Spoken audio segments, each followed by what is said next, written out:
Hello! Eksaktong alas 3 na ng hapon ako'y nag-umpisa ng magsaing for today's video. Ganitong oras talaga ako mag-umpisang magsaing tamang-tama pagka alas 5 ng hapon tapos ng aking mga gawain dito sa bahay. At yun na rin ang datingan ng mga kasama ko sa bahay. Inuna ko na sinalang ang pagsasaing tsaka ko sinunod ang pagpapakulo ng tubig niya siyang gagamitin namin pang kape kinabukasan.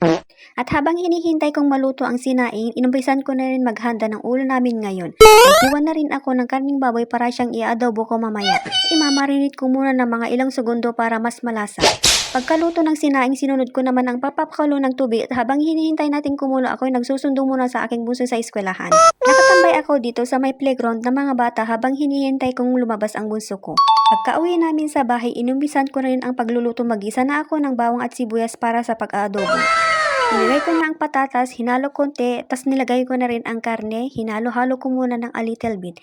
Tas nagdagdag na rin ako ng ibang pampalasa katulad ng soy, paminta, suko at a little bit of sugar.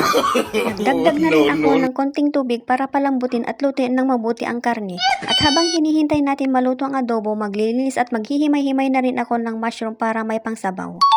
Ito'y nakuha ng partner ko sa paligid-ligid. Nanguha rin ako ng ilang tangkay ng malunggay para isahog sa kabote. Nanguha rin ako ng ilang salo at talbos ng kamote.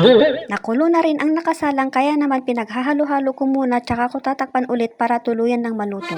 Pinaghihimay-himay ko na rin ang kabote at mga malunggay pati na rin ang salo. Pinaghihimay ko na lahat para ready to cook na maya-maya.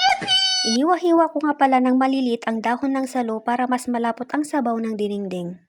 Nagsalang na rin ako ng tubig para yun ang luto natin sa dinengdeng. Pagkakulo ng tubig, inuno ko nilagay ang salo. Ito'y iluluto natin ng ilang segundo tsaka ko bibisitahin ng niluluto kong adobo. Nilagay ko na rin ang kabote pagkaluto ng salo.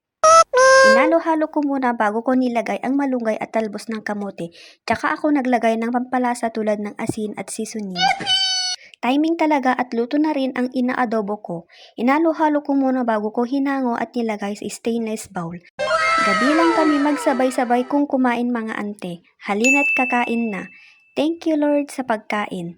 Thank you for watching guys. See you on my next video. Bye!